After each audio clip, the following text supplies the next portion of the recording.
आज हम stereochemistry of organic compound unit के अंतर्गत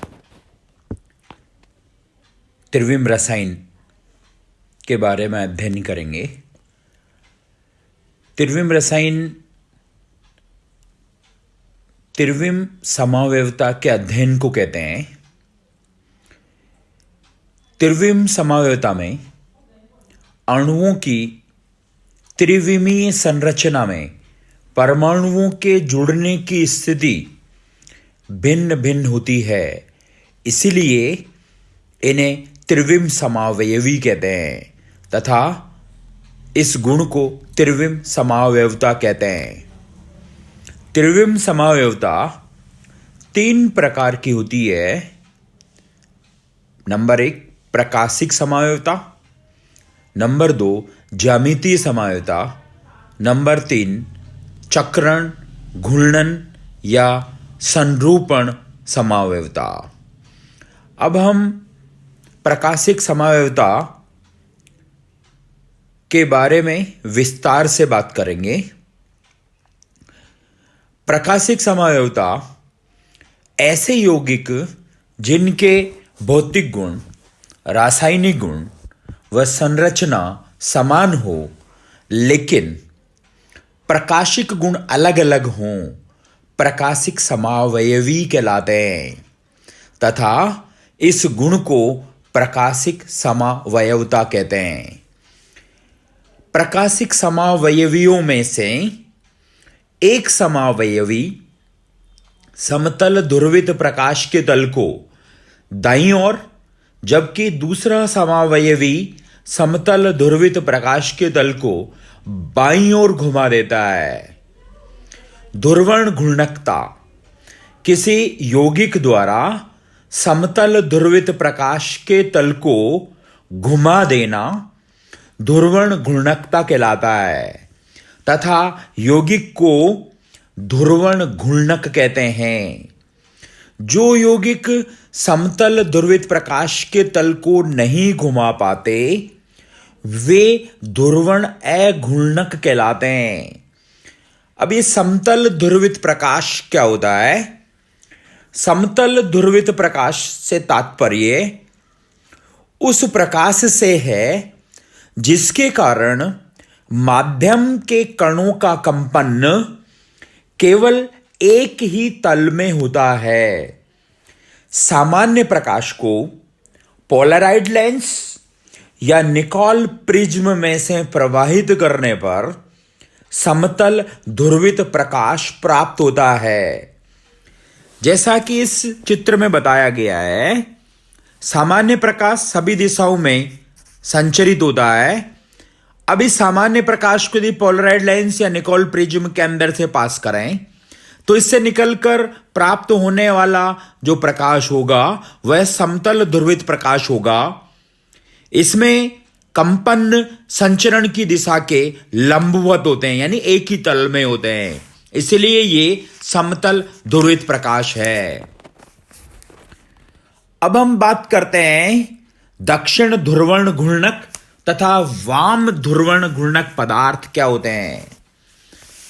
समतल ध्रुवित प्रकाश को किसी ध्रुवण घूर्णक यौगिक से प्रवाहित करने पर यदि वह यौगिक समतल ध्रुवित प्रकाश के तल को दाईं ओर घुमा देता है तो उस यौगिक को दक्षिण ध्रुवण घूर्णक अर्थात डेक्स्ट्रोरोटेटरी कहते हैं। इसे स्मॉल डी या प्लस से प्रदर्शित करते हैं। इसी प्रकार यदि यौगिक समतल ध्रुवित प्रकाश के तल को बाईं ओर घुमा देता है तो ऐसे यौगिक को हम वाम ध्रुवण घूर्णक अर्थात लीवोरोटेटरी कहते हैं। इसे स्मॉल एल या माइनस से प्रदर्शित करते हैं।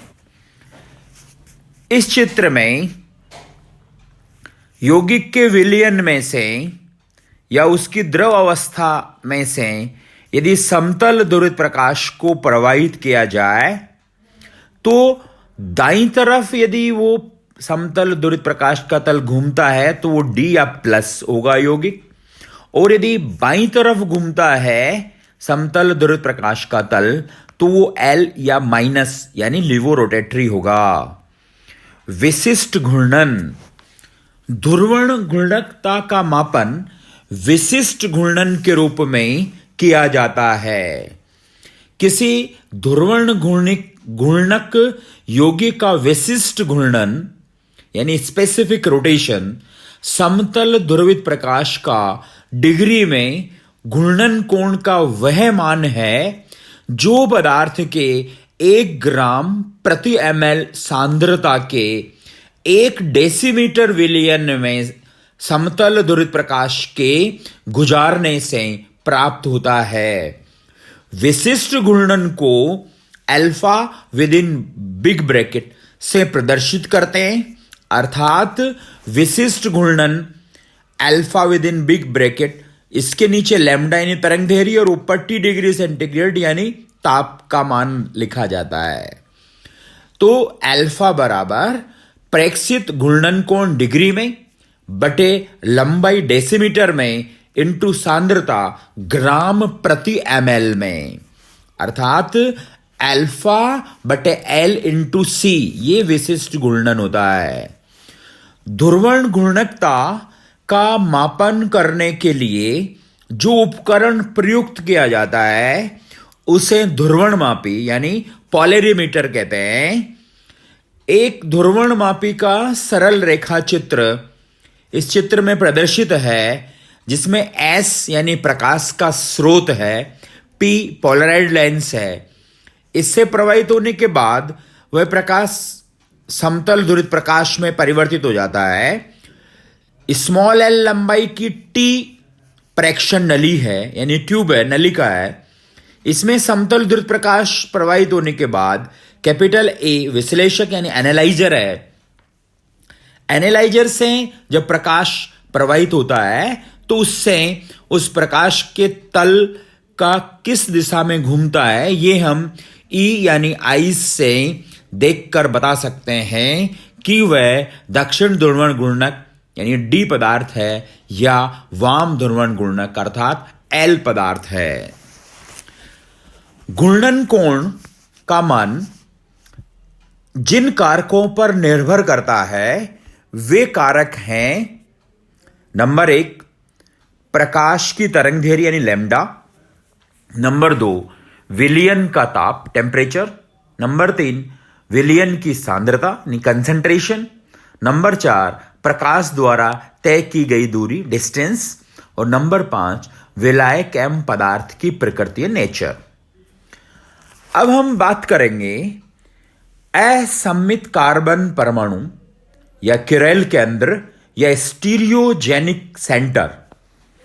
कार्बनिक यौगिकों में स्टीरियोजेनिक या किरेल केंद्र उस कार्बन परमाणु को कहते हैं जिसके कारण से अणु में प्रकाशिक गुण उत्पन्न होते हैं। ऐसे कार्बन परमाणु अपनी चारों संयोजकताओं के द्वारा भिन्न भिन्न परमाणुओं अथवा समूहों से जुड़े रहते हैं, यानी चारों संयोजकताएं अलग अलग होती है। ऐसे कार्बन परमाणुओं को चिन्हित करने के लिए उन पर स्टार का चिन्ह लगा देते हैं। जैसे इन उदाहरणों में स्टार का चिन्ह कार्बन पर लगा है तो उस कार्बन की चारों संयोजकताएं अलग अलग परमाणुओं या परमाणुओं के समूहों से जुड़ी हुई है। इन अणुओं में स्टार यानी एक एक किरेल केंद्र उपस्थित है। किसी भी यौगिक के ध्रुवण घूर्णकता का कारण उस यौगिक में असममित कार्बन परमाणु का पाया जाना होता है। अब हम बात करेंगे एनांसियोमर्स अर्थात प्रतिबिंब रूप क्या होते हैं। अणुओं के ऐसे युग्म जो एक दूसरे के दर्पण प्रतिबिंब होते हैं वह एक दूसरे पर अध्यारोपित नहीं किए जा सकते, प्रतिबिंब रूप यानी एनांसियोमर्स कहलाते हैं। इस जोड़े में से एक यौगिक दक्षिण ध्रुवण घूर्णक होता है यानी डेक्स्ट्रोरोटेटरी होता है, तो दूसरा वाम ध्रुवण घूर्णक होता है। दोनों समावयवियों का घूर्णन समान होता है लेकिन विपरीत दिशा में होता है। जैसे इस लैक्टिक अम्ल में यदि इसका दर्पण प्रतिबिंब दूसरा लैक्टिक अम्ल है, ये अब एक समतल ध्रुवित प्रकाश के तल को दाहिनी ओर घुमाएगा यानी डी लैक्टिक अम्ल होगा, तो उसका दर्पण प्रतिबिंब जो एक दूसरे के ऊपर अध्यारोपित नहीं हो सकता वो समतल ध्रुवित प्रकाश के तल को बाईं ओर घुमाएगा, अर्थात एल लैक्टिक अम्ल होगा।